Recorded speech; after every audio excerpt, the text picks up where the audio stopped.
됐을 때 아이들을 데리고 이제 고국이죠. 태어난 것은 외국에서 태어났지만 한국에 오면 저는 고향이 밀양입니다. 밀양인데 아버님이 일찍 이어 있어서 우리 선산이 밀양에 있는데 아이들에게 우리 뿌리를 좀 가르쳐야 되겠다 해서 이제 밀양에 같이 갑니다. 가면 한 번도 할아버지를 본 적이 없으니까 할머니는 본 적이 있지만 아이들이 궁금한 모양이에요. 할아버지에 대해서 이야기를 좀 해달랍니다. 또 정조 할아버지. 저도 정조 제 할아버지까지는 알지만 그 윗대는 잘 모릅니다. 제가 아는 이제 할아버지 또 자기네 할아버지죠. 제 아버님에 대해서 제가 생각나는 기억나는 것들을 이렇게 이야기를 해줍니다. 좋은 것 이야기 많이 하죠. 물론 다 좋으셨던 분이겠지만 그래 한참 이야기하고 나면 이 아이들은 선교사 자녀라서 그런지 꼭 어려운 질문을 하나씩 합니다. 그게 뭐냐면 할아버지가 예수를 믿었어요. 이렇게 물어봅니다. 저는 우리 집안에서 제가 처음 예수를 믿었습니다. 고등학교 때. 그러니까 이때는 시골에 교회도 없었는 아주 산골짜기입니다. 지금은 얼음골이라고 그러는 그 안쪽으로 더 들어가야 되니까. 그러니까 이분들이 예수를 믿을 수도 없었죠. 그러면 제가 할아버지 아무도 예수를 믿지 않아서 그럼 아이들이 굉장히 안타까워합니다. 다 좋으신 분이라고 제가 소개를 했잖아요. 그러면 또 어려운 질문을 합니다. 그러면 할아버지 천국 가셔서 지옥 가셔서 굉장히 어려운 질문이죠. 제가 아버지 제 입으로 아무리 안 믿었다 하더라도 제 선친들을 어떻게 지옥 갔다 이렇게 이야기를 할 수 있습니까? 이런 어물어물거리면 눈치 빠른 것들이 알아챕니다. 그러면 다시 또 묻습니다. 왜 안 믿어서? 자기들이 안타까운 거죠. 왜 아빠는 예수를 믿고 이렇게 선교사 되고 목사 되고 우리도 예수를 잘 믿어서 하나님의 복을 누리고 우리가 천국에 가게 됐는데 왜 우리 할아버지 선친들은 예수님을 안 믿었어? 이것도 또 어려운 질문입니다. 제가 교수긴 하지만 이런 거 질문하기가 참 쉽지가 않거든요. 그런데 가만히 기도를 했습니다. 이거 어떻게 설명해야 되나? 그때 가만히 생각해 보니까 사실이 하나 있습니다. 그것은 저희 선친들, 저희 아버님이 예수를 안 믿은 건 아닙니다. 못 믿은 겁니다. 못 믿은 거하고 안 믿은 거하고는 좀 틀리겠죠. 왜냐하면 한 번도 와서 복음을 전해주는 사람이 없었기 때문입니다. 그 마을에는 예수 믿는 사람이 한 명도 없었습니다. 나중에 그 마을을 떠나서 다른 도시로 가고 그래서 저희 사촌 중에 또 다른 목사가 생기기도 하고 예수 믿는 사람이 많이 생겼지만 그 마을에서 태어나고 자란 분들은 복음을 단 한 번도 들어보지 못했기 때문에 예수를 믿지를 못한 거예요.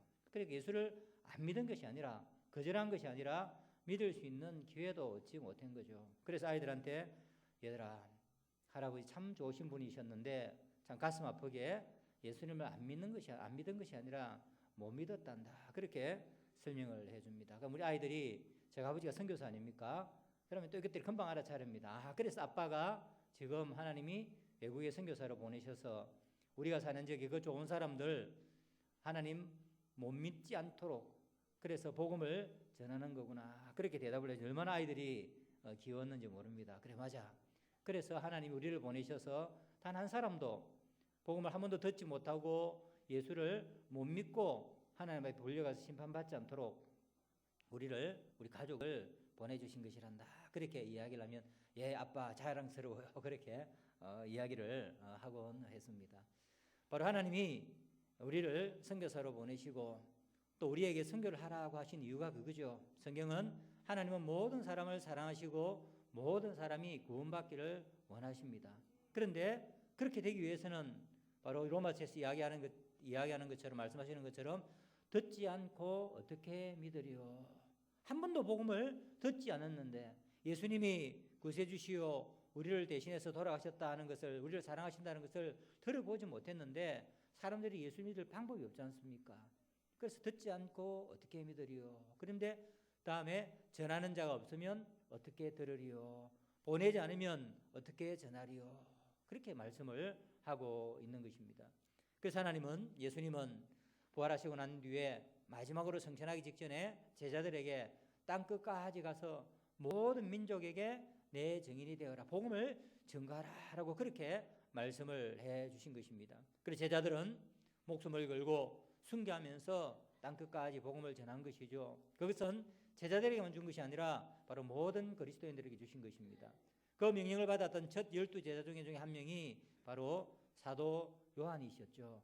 우리는 사도행전에서 늘 사도 바울께서 어떻게 선교하셨는가 하는 것만 알지 다른 사도들은 어떻게 복음을 전했을까 잘 알지는 못합니다. 근데 오늘 우리가 읽었던 요한 3서가 바로 사도 요한께서 기록을 한 것입니다. 사도행전과 마찬가지로 짧지만 사도 요한께서 말년에 연세가 높으셔서 90이 다 되어서 지금 요한 3서를 기록을 하고 있습니다. 지금 사도 요한께서는 어디에 계시느냐 하면 우리가 성경에 나와 있는 에베소에 있었습니다. 나이가 많아서 이제 예루살렘이 멸망하고 난 뒤에 마리아, 예수님 어머니 마리아를 모시고 어디로 왔느냐 하면 에베소로 피난을 왔습니다. 왜냐하면 당시에 사도 바울이 열심히 전도해서 에베소가 좋은 교회들이 많이 있었고, 그래서 에베소가 복음 전파의 중심지였기 때문에 아무리 생각해도 갈 곳이 없으니까 마리아를 모시고, 왜냐하면 마리아가 예수님께서 사도 요한에게 뭐라고 했습니까? 내 어머니다 라고 십자가에 돌아가시면서 그렇게 말씀해 주셨기 때문에 바로 이 요한이 마리아를 끝까지 모시고 에베소에 왔습니다. 지금 에베소에 가면 마리아의 무덤이 바로 에베소에 있습니다.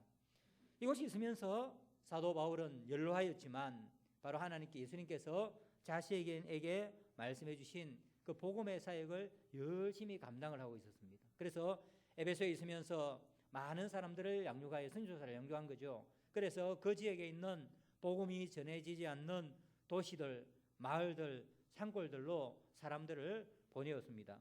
근데 우리가 요한 3서를 보면 선교사라는 말은 나타나지 않죠. 대신에 어떤 말씀이 나타나느냐면 나그네라는 그런 말씀을 우리가 지금 하고 있습니다. 선교사라는 말은 성경에는 없는 말입니다. 그것은 후에 교회가 바로 말을 만들어낸 거죠. 외국에 가서 복음을 전하는 사람들에게 명칭을 하나 줘야 되겠는데 뭘 줄까 해서 선교사라는 말을 만들어낸 것입니다. 성경시대에는 이런 사람을 뭐라고 불렀냐면 나그네라고 불렀습니다. 그냥 떠돌이 한다는 것이 아니라 당시에는 복음을 전하라는 사람들이 이제 은행도 없고 연락도 잘 안 되니까 어떻게 했습니까? 복음이 안 전해지는 곳으로 찾아가는 것입니다. 처음에 갈 때는 먹을 것도 가지고 옛날에 우리가 주머니에다가 여러 가지 것을 넣어서 그것이 다 떨어질 때까지 복음을 전하는 거죠.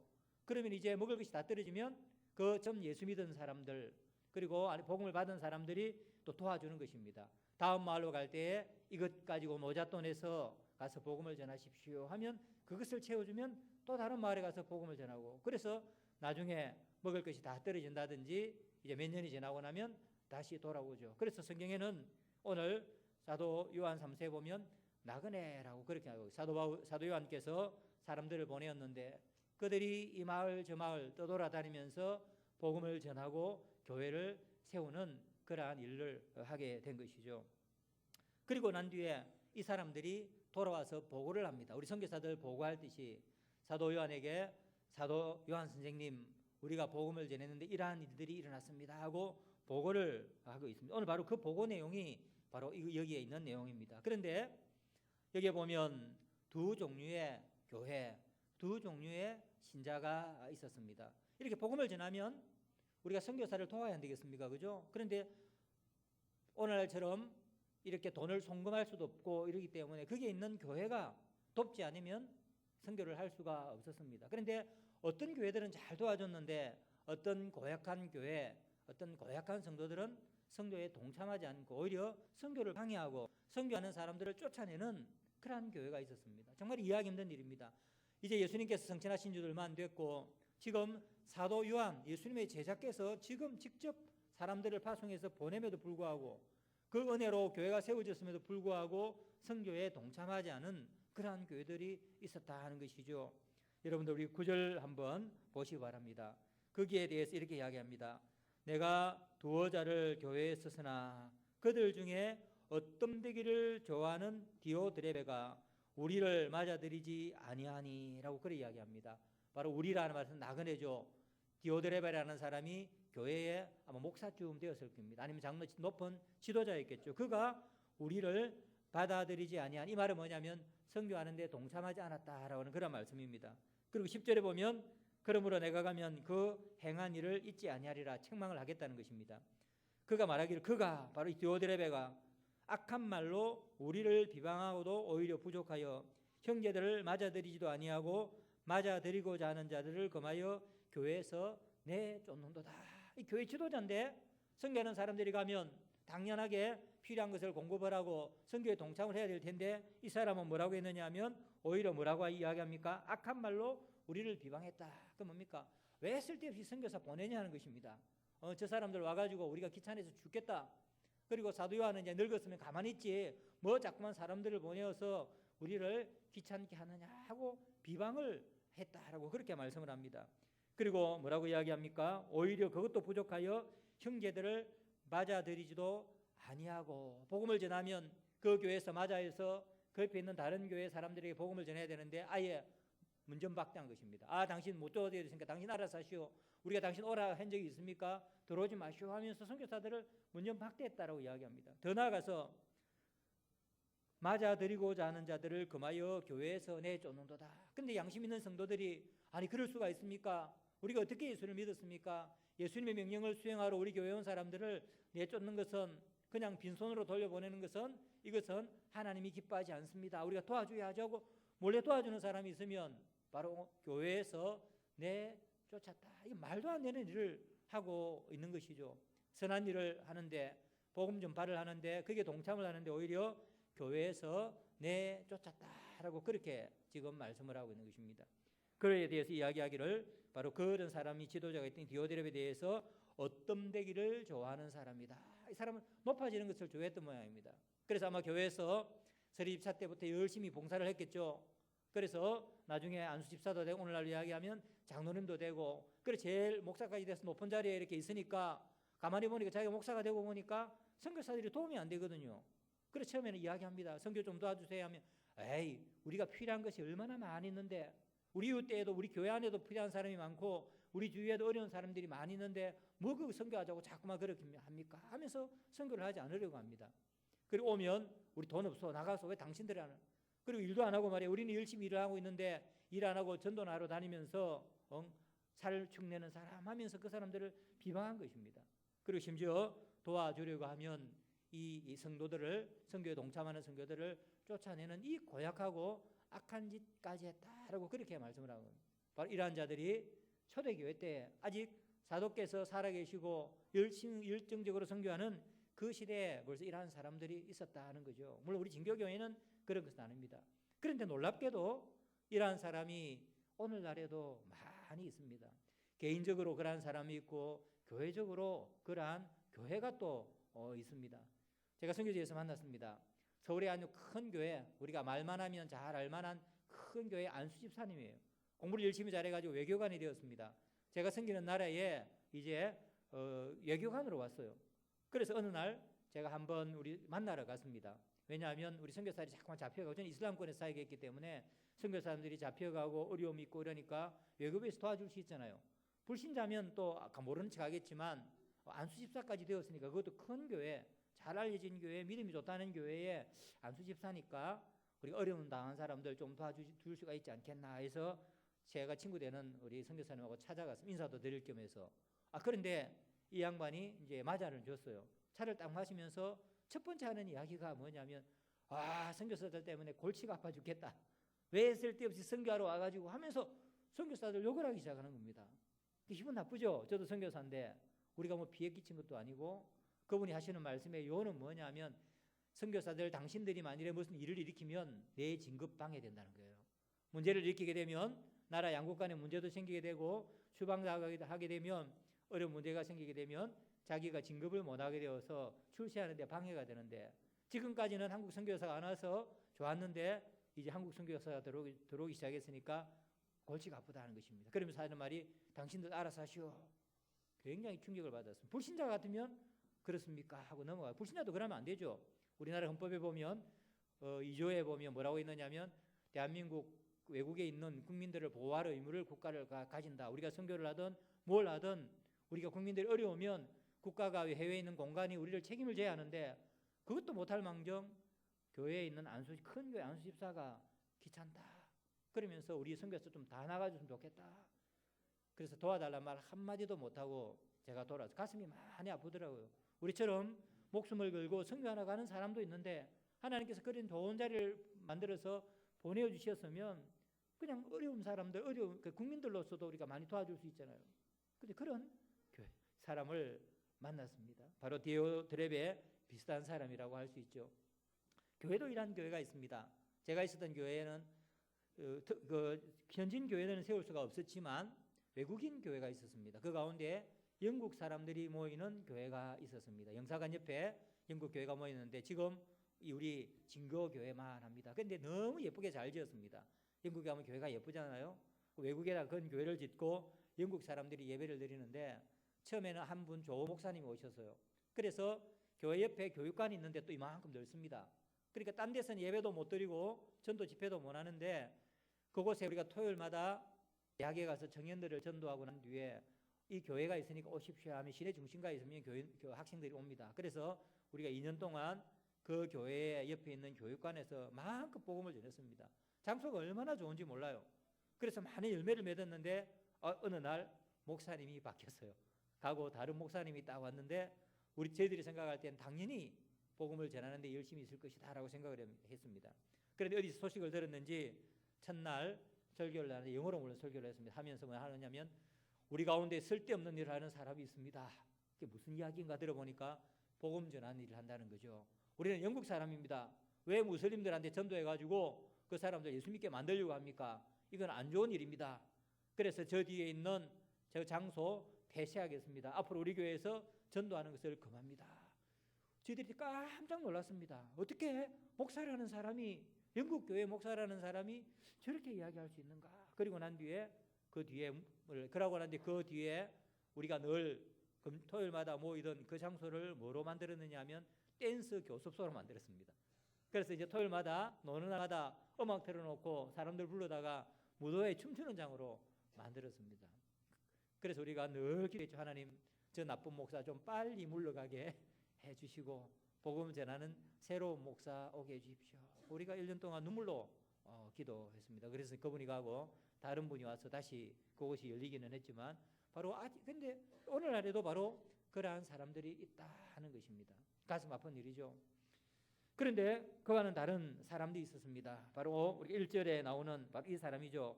장로인 나는 사랑하는가요? 내가 참으로 사랑하는 자에게 편지한다 라고 그렇게 말씀을 하고 있습니다. 바로 이 가이오가 속해 있던 교회 사람들이죠. 사도 요한께서 얼마나 감사한지 몇 번이나 이야기합니다. 우리 1절하고 2절을 한번 보십시오. 사랑이라는 말을 몇 번 했습니까?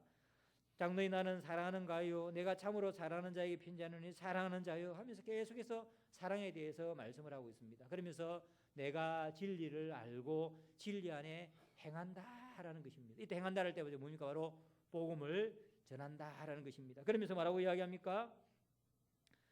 5절에 보면 나그네 자들에게 행한 네가 어떻게 신실하게 행했다는 것을 내가 잘 알고 그들이 파송했던 선교사들이 돌아와서 6절에 보면 그들이 교회 앞에서 너의 사랑을 증언하느니라. 저희들이 갔는데 그 교회가 얼마나 우리를 도와줬는지 모릅니다. 그래서 마음껏 선교하고 많은 열매를 맺을 수가 있었습니다 하고 와서 칭찬을 지금 하고 있는 것입니다. 그래서 바로 이 가이오가 속해 있던 교회에 지금 감사하면서 칭찬을 하고 있는 것입니다. 그러면서 더 열심을 내어서 선교하라 하는 것이죠. 장로님께서 하실 때에 우리가 어렵지만 연약한 교회지만은 산골에 있는 교회도 돕고 많은 선교사를 돕는데 하나님 그것이 역사하셔서 큰 열매를 거두게 하여 주시옵소서라고 기도하는 제가 기도를 너무나 큰 감동을 받았습니다.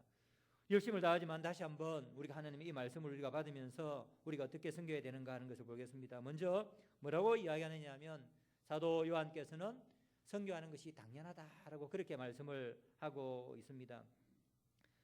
우리 7절 8절을 읽어보겠습니다. 제가 읽겠습니다. 이는 그들이 주의 이름을 위하여 나가서 이방인들에게 아무것도 받지 아니함이라. 그러므로 우리가 이 같은 자들을 영접하는 것이 마땅하니 이는 우리로 진리를 위하여 함께 일하는 자가 되려 함이라. 지금 사도 요한은 말씀을 합니다. 우리가 이 나그네 된 자들을 여러분들이 돕는 것은 다른 이야기를 하면 선교에 동참하는 것은 너무나 당연한 것이고 당연히 해야 되는 것입니다. 의무입니다 라고 그렇게 말씀을 하고 있는데 그 이유가 무엇입니까? 7절에 보면 바로 그들이 나그네 된 그들 선교사들이 주의 이름을 위하여 나가서 이방인들에게 아무것도 받지 아니하기 때문이다 라고 그렇게 이야기합니다. 이들은 나가서 복음을 전합니다. 선교사들이 나가서 하나님의 말씀을 전하죠. 실컷 말씀 전개해놓고 기뻐하는 사람들에게 내 먹을 것 주시오, 생활비 주시오 하면 어떻게 되겠습니까? 즉 가짜의 모양이다, 사꾼의 모양이다. 복음의 가치가 다 떨어지는 것입니다. 오늘날 선교사님이 복음 전하면서 현지인들한테 돈을 내어놓으라면 어떻게 하겠습니까?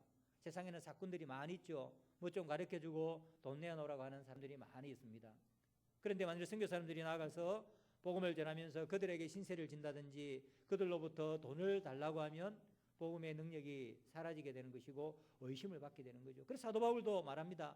내가 받을 권리는 있지만 단 한 번도 너희들에게 돈을 달라고 한 적이 없다 하면서 빌립보 교회, 데살로니가 교회, 고린도 교회에 대해서 이야기를 하고 있는 것입니다. 그래서 여러분들이 만일에 우리가 선교사들을 돕지 않고 우리 그리스도인들과 교회가 그들의 필요한 것을 공급해 주지 않으면 그들은 복음을 전할 수가 없다라고 그렇게 말씀을 하는 것입니다. 선교하는데 생활비가 필요하죠. 저도 한번 선교를 하다가 굉장히 어려움을 겪었습니다. 지금도 우리가 참 어렵다고 이야기하는데 98년, 99년에 IMF가 왔죠. 제가 사례금을 받았는데 3분의 1로 확 줄어들었습니다. 그때 당시 1달러 800원 하다가 2,100원, 2,200원을 해버리니까 돈을 받을 수가 없잖아요. 그때 많은 선교사님들이 울면서 철수를 했습니다. 가슴이 참 아프더라고요. 그래서 저희들은 외국 선교사들하고 같이 일하는 그러한 선교팀에 속해 있었기 때문에 외국 선교사님들이 돈을 도와줬어요. 자기들한테 돈을 일부분 우리를 주고 이 사람 저 사람 십시일반으로 모아줘서 철수를 하지 않고 저희들이 계속해서 사역을 할 수 있었습니다. 그런데 세월이 지나니까 가슴 아픈 게 이번에는 외국 선교사님들이 철수를 하기 시작했습니다. 왜냐하면 영국 교회, 독일 교회 이런 교회들이 약해지니까 더 이상 후원금을 보낼 수가 없으니까 이분들이 눈물을 흘리면서 수십 년 동안 사역하다가 다시 본국으로 철수하는 그러한 가슴 아픈 장면들을 많이 보았습니다. 그 사람들도 사랑하고 그런 분들은 굉장히 능력 있는 그 나라 문화도 잘 알고 잘 사역할 수 있는 분입니다. 그런데 바로 생활비가 없으니까 할 수 없이 정리를 하고 철수하는 것을 볼 때 참 가슴이 많이 아팠습니다. 바로 지금 사도 요한은 그렇게 말씀을 하고 있는 것이죠. 돕는 것이 마땅하다. 그들이 필요한 것을 우리가 다 도와줘야 된다. 왜냐하면 그렇지 않으면 돈을 받고 할 수 없는 하는 일이 아니기 때문에, 돈 벌려고 하는 일이 아니기 때문에 사역을 할 수 없다. 우리가 선교 헌신을 하고 우리가 생활비를 쪼개어서 바로 하나님 앞에 드리는 이유가 바로 여기에 있는 것이죠. 그리고 또 두 번째로 이야기합니다. 8절에 보면 이 같은 자를 영접하는 것이 마땅하니, 영접하는 지원하는 것이 마땅하니 이는 우리로 진리를 위하여 함께 일하는 자가 되게 하려 함이라. 단지 선교사님들이 먹는 것, 생활비를 주는 정도가 아니라 바로 그렇게 함으로써 우리가 진리를 위하여, 바로 복음 전파를 위한 선교를 위해서 함께 일하는 자가 된다. 바로 우리가 그 선교하는 방식이라 하는 거죠. 자, 예수님께서 우리 선교사들에게만, 저같이 선교했던 사람들에게만 너 선교사 가라 그렇게 이야기하셨습니까? 아니죠. 모든 사람에게 복음을 전하라 하는 것입니다. 그럼 우리가 모든 사람이 다 갈 수는 없죠.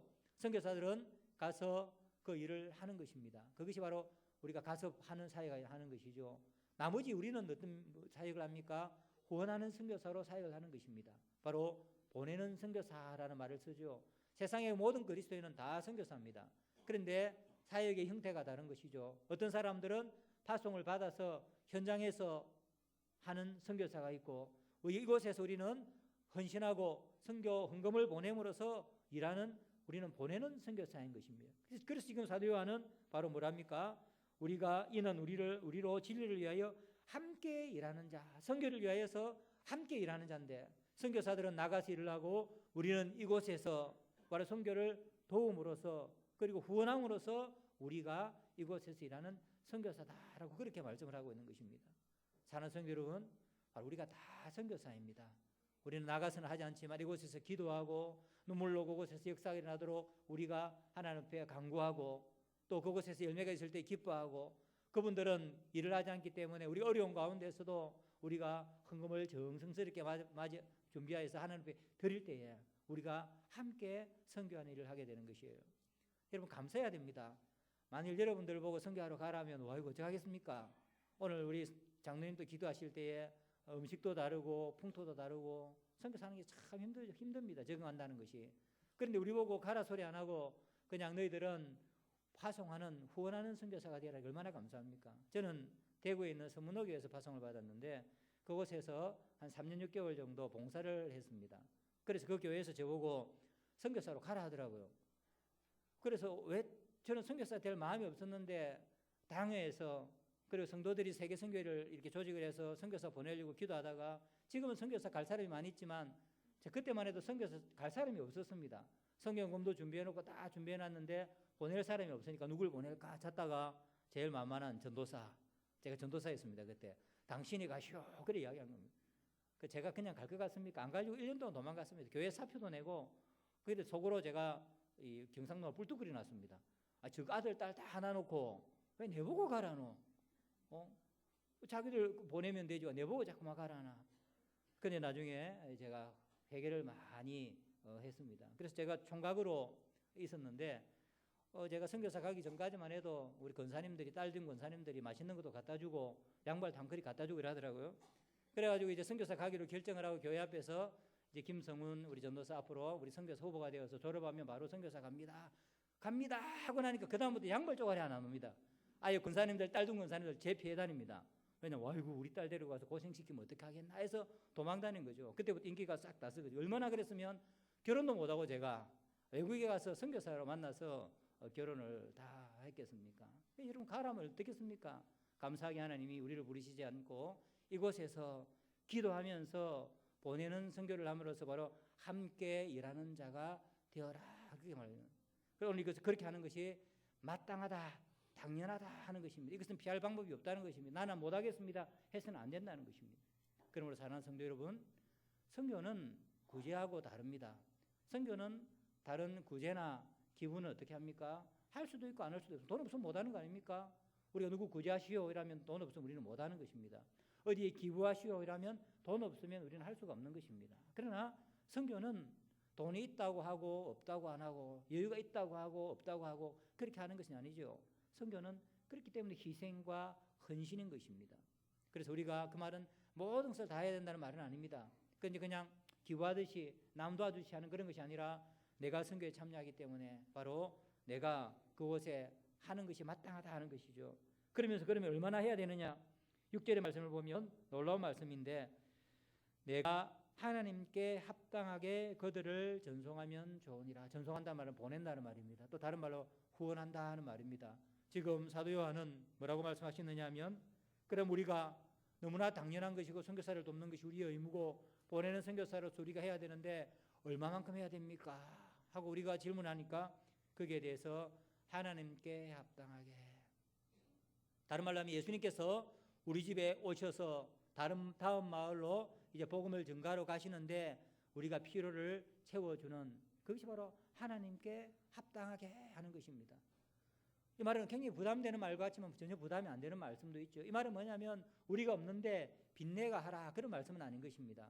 우리도 먹을 것이 없는데 그냥 다 퍼주라 하는 그런 말씀은 아닙니다. 합당하다 하는 말은 무엇입니까? 하나님이 우리에게 그런 것을 기대하지는 않죠. 예수님이 없는데 빚내와서 내어라, 뭐 없는데 네가 팔아와서 내어라 그런 말씀을 하시지 않습니다. 그 말은 뭐냐면 우리의 정성을 다해서 마치 예수님께서 우리 집에 오셨을 때 우리가 정성스럽게 우리의 형편이 닿는 대로 내어놓는 것처럼 그렇게 선교사를 전송해야 된다. 그렇게 선교사를 돕고 헌신을 해야 된다라고 그렇게 말씀을 하고 있는 것입니다. 그래서 오늘 제목이 뭡니까? 하나님께 합당하게 전송하라. 다른 말로 하면 하나님께 합당하게 후원하라 하는 말입니다. 사랑하는 성도 여러분, 우리 진교교회는 아마 힘이 넘치도록 아마 하고 있으리라 그렇게 생각이 됩니다. 여러분 개인들은 어떻습니까?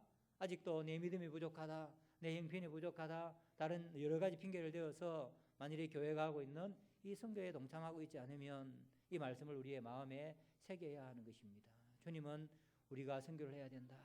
하나님께 합당하게 너희들이 선교를 하라라고 그렇게 말씀을 하고 있는 것입니다. 그런데 우리 하나님은 좋으신 분입니다. 무조건 선교만 하라라고 이야기하지 않죠. 바로 선교하는 자, 선교하는 교회에게 하나님께서는 복을 베풀어 주십니다. 오늘 한번 보십시오. 1절부터 우리 2절에 보면 뭐라고 이야기합니까? 시작할 때부터 선교하라는 말을 하지 않습니다. 사도 요한께서는 바로 이 가이오와 교회에 대해서 사랑하는 가이오, 내가 참으로 사랑하는 자에게 편지하노라. 우리가 잘 아는 말, 집에 가면 자주 걸려있는 문 앞에 걸려있는데 사랑하는 자여 내 영혼이 잘됨과 같이 내가 범사에 잘되고 강건하기를 내가 간구하노라. 아주 복을 비는 것입니다. 여러분, 사도가 복을 빈다는 것은 엄청난 것이죠. 그것이 뭡니까? 우리가 문 앞에 걸어놨는데 사랑하는 자여 내 영혼이 잘된과 같이, 영혼이 잘된다는 말입니까? 신앙이 풍성하라는 것입니다. 성령의 충만함을 받아라 하는 그런 말씀인 것입니다. 영적인 복을 받아라는 말씀이죠. 그리고 뒤에 나가서 뭐라고 이야기합니까? 범사에 잘되고, 이 범사라는 말은 사업 잘되고, 농사 짓는 사람은 농사 잘되고, 그 다음 장사하는 사람은 장사가 잘되고, 어떤 일을 하든지 그 일이 잘 되기를 원한다. 그 다음에 더 나아가서 뭐라고 이야기합니까? 또 강건하기를, 이거는 육체의 건강을 이야기하는 것입니다. 육체가 강건하기를, 병 걸리지 않고 건강하게 살기를 내가 복을 빈다라고 그렇게 말씀을 하고 있는 것입니다. 바로 선교하는 자에게 내리는 복이죠. 영혼이 바로 풍성하게 하나님이 주시는 영적인 복을 마음껏 누리고, 그리고 너가 하는 사업, 그것이 어떠한 일이든 그것이 풍성한 은혜를 누리고, 그리고 내가 육체적으로도 건강하기를 바란다라고 그렇게 복을 빌어주는 것입니다. 바로 이렇게 복을 비는 이유는 바로 선교하는 교회, 선교하는 사람들이 당연하게 복을 받아야 되는 것이죠. 그런데 사도 요한께서 이 말씀을 하실 때 사도 요한께서 자의적으로 하는 것은 아닙니다. 이렇게 축복을 빌 때 사도 요한의 귀에 메아리치는 예수님의 말씀이 생각이 났기 때문이죠. 사도 요한이 제자들 중에서는 가장 어린 나이였습니다. 아마 지금으로부터 한 60년 전이겠죠. 예수님께서 한 번은 12제자를 모으시고 12제자를 파송을 하셨습니다. 그게 우리 마태복음 10장에 나오는 내용이죠.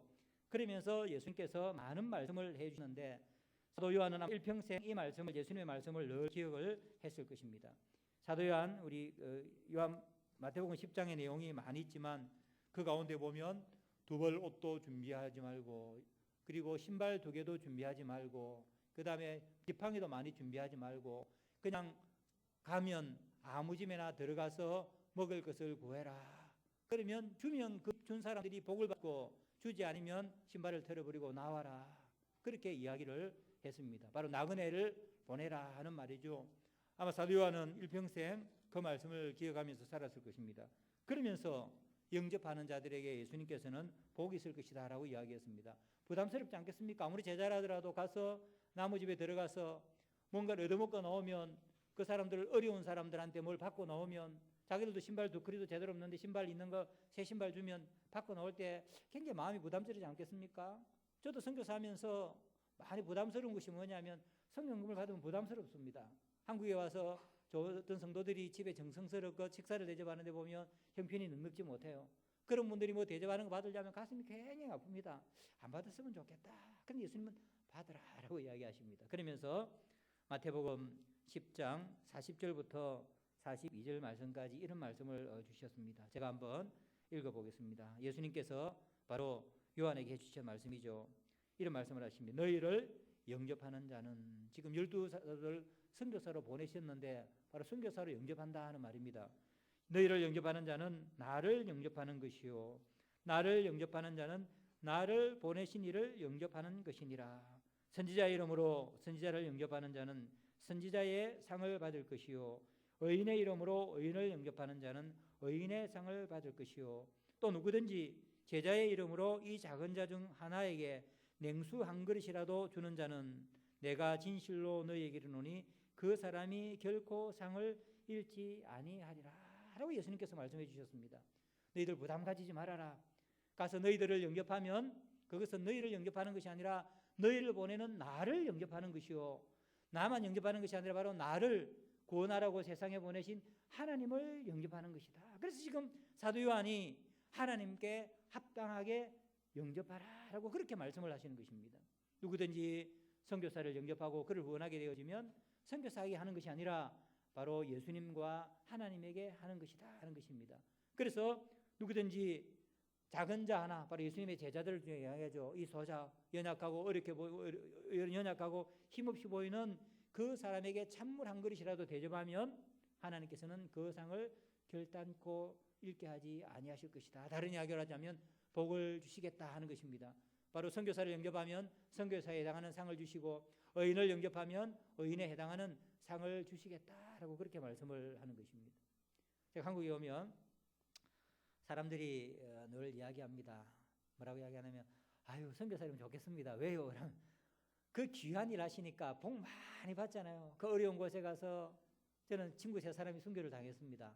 순교를 당하기도 하고 경찰들이 찾아오기도 하고 그 어려운 가운데 복음을 전하니까 하나님이 많이 기뻐하시니까 큰 복을 받을 거예요. 그래 이야기를 합니다. 그러면 꼭 그런 분 손을 잡고 제가 이야기합니다. 아닙니다. 권사님, 집사님도 저와 똑같은 복을 받습니다. 그러면 아닙니다. 어떻게 똑같은 복을 받습니까? 하면 제가 이 말씀을 꼭 합니다. 아닙니다. 성경에 예수님께서 말씀하셨지 않습니까?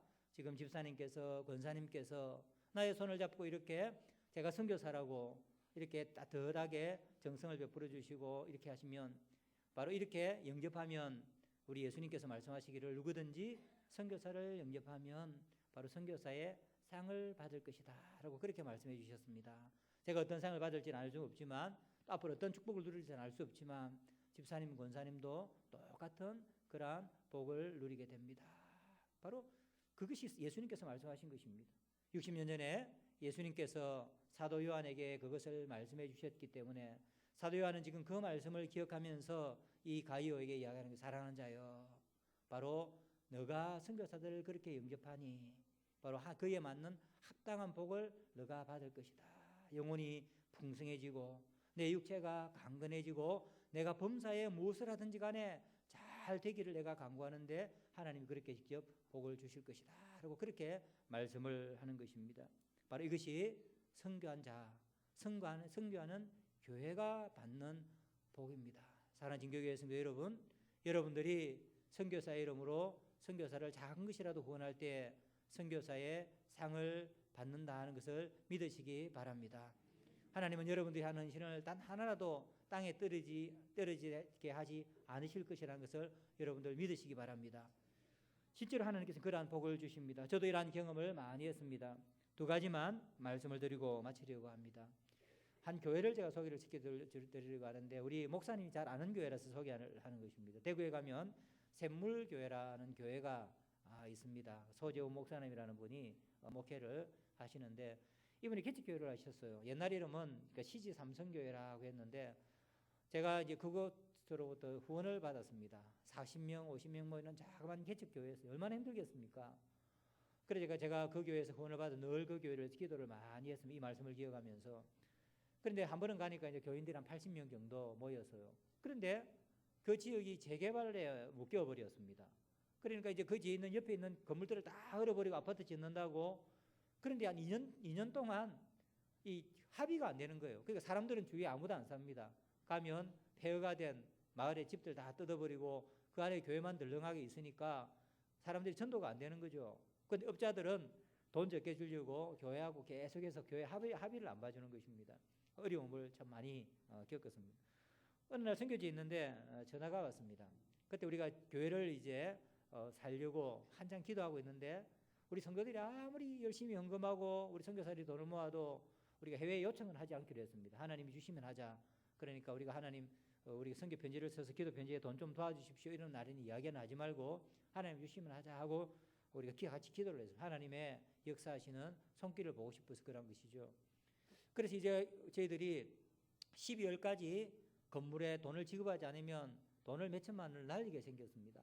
그래서 우리가 눈물로서 금식하고 기도했습니다. 하나님 돈 주십시오. 돈 주십시오. 그러나 절대로 제가 기도 편지 같은 데 쓰고 전화는 안 하겠습니다. 하나님 보여주십시오. 이 박해가 심한데 교회 건물 사가지고 들어간다 하더라도 어떤 박해가 있을지 모르는데 하나님 기뻐하지 아니하시면 우리가 몇 천만 원 날리더라도 그러면 우리가 집에서 지하에서 다시 모이겠습니다 하고 기도를 하고 있었습니다. 불과 한 달 정도 남았나요? 이제 계약을 하지 않으면 돈이 다 날아가게 됐는데 어느 날 전화가 왔습니다. 전화가 왔는데 이물이 전화가 왔어요. 전화 오자마자 다짜고짜 질문하는 게 김성 교사 돈 안 필요해요? 이렇게 물어봐요. 그러니까 제 마음이 너무 아이고 이제 하나님 주실 모양이다. 전화도 이제 연락도 안 했는데 오니까 내가 돈이 필요하지 얼마나 필요하냐 물어봐서 내가 딱 1억이 필요하지 이래요. 그래요. 근데 가만히 생각해 보니까 그게 개척교회잖아요. 그리고 다 이제 재개발하고 어려운 이런 교회인데 속으로 이 친구가 무슨 돈이 있어서 돈을 보내주고 하니 목사님이 그러니까 딱 잘 됐네 딱 1억이네 그래 이야기를 해요. 그래서 제가 보내주려고요 라니까 아니 돈은 없고 이렇게 이야기합니다. 돈은 없는데 어떻게 보내줬냐고 물어보니까 하는 이야기가 이게 2년 동안 이 계속 재개발하면서 업자들이 보상을 안 해주니까 이분도 5년 동안 선교사하고 들어오신 분입니다. 같이 기도하고 성도들하고 하나님 빨리 해주십시오 하고 하는데 그 보상받으면 보상을 많이 받거든요. 그래 우리가 이거 계속 꿈꾸는 게 이거 보상받아가 땅 사고 교회 멋지게 짓는 그것만 계속 생각했는데 하나님이 안 기뻐하시는 것 같다. 그래서 우리가 보상을 받으면 1억을 선교지에 헌금을 하자. 그렇게 결정을 했대요. 그래서 결정을 하고 저한테 전화를 한 거예요. 그러니까 돈은 없는 겁니다. 언제 보상받을지도 모르고 우리는 한 달밖에 시간이 없어요. 그래서 제가 알겠다고 성도들을 다 불러 모았습니다. 외국 사람들입니다. 전부 다. 그러면서 하는 이야기가 한국에 이런 교회가 있는데 빨리 팔려야 우리 1억 준다 하니까 우리 같이 기도합시다. 그래서 그때부터 우리 교회가 우리를 위해서 기도한 것이 아니라 한국 생전 보지도 않은 샘물교회를 위해서 금식하면서 기도하기 시작했습니다. 하나님 그거 좀 빨리 팔리게 해주십시오. 그런데 한 달 뒤에 또 전화가 왔습니다. 무슨 전화가 왔느냐면 구자본으로 빨리 보내시오. 그래 이야기를 했습니다. 근데 놀라운 것은 그때 평당 400만 원씩 받고 보상을 받기로 했는데 한 달 뒤에 자기 찾아와가지고 평당 600만 원을 주더랍니다. 그러니까 그래서 자기들이 번 돈이 10억을 더 벌었다. 지금 그 교회가 잘 지었습니다. 잘 짓고 지금 뭐 선교사를 많이 돕는 그러한 교회가 된 것이죠. 바로 한 달 만에 그러한 일이 일어난 것입니다. 바로 성경에 이야기한 대로 맞죠. 자기들이 어려운 교회지만 아직 개척교회고 자기들의 필요가 많이 있지만 하나님 앞에 내어놓고 하나님 우리 교회가 선교에 쓰임 받기를 원합니다. 할 때 하나님께서는 그 교회에 풍성한 은혜를 내려주신 것입니다. 또 다른 한 사람을 또 소개하려고 합니다. 부산에 가면 우리 교단 안에 합동책인데 이제 이수원 장로라는 분이 있습니다. 제가 고등학교 때 친구를 만났는데 오랫동안 기도를 많이 했습니다. IMF도 겹치고 어렵고 한데 어느 날 저한테 후원금을 선교 후원을 하겠다 그렇게 이야기해요. 그래서 이제 선교 후원을 매달 일정액을 이렇게 계속해서 받았습니다. 제가 새벽마다 기도했습니다. 하나님 사업 좀 잘 되게 해주십시오. 잘 되게 해주십시오. 잘 되게 해주십시오. 왜냐하면 받는 제가 오늘 성경의 말씀대로 그죠? 할 수 있는 일이 이것입니다. 그래서 지금도 제가 돌아왔는데 지금도 원하고 있습니다. 제가 형님이라고 그러는 형님 신경 쓰지 말고 선교학 교수가 되면 선교사님들 오고 대접도 해야 되고 선교를 많이 해야 되는데 이걸 쓰십시오 하고 지금도 정기적으로 계속해서 후원을 하고 있습니다. 이분이 사업이 잘 되었어요. 돈을 엄청 벌었습니다.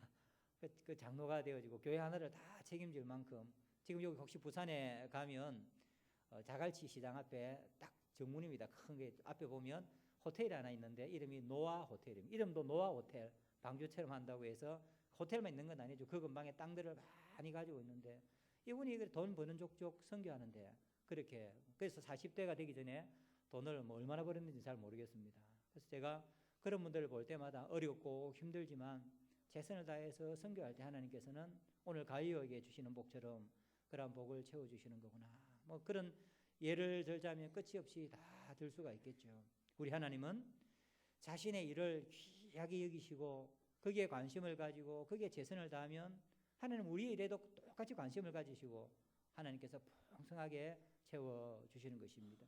이제 말씀을 맺고자 합니다. 오늘 사도 요한은 우리에게 말을 합니다. 교회를 향하여서 열심히 하나님에게 합당하게 전송하라.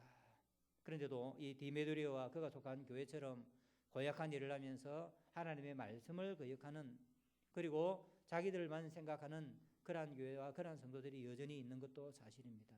그러나 거기에 대해서 뭐라고 합니까? 11절에 보면 악을 행하는 자라. 그러면서 또 뭐라고 하냐면 하나님을 배웁지 못했다.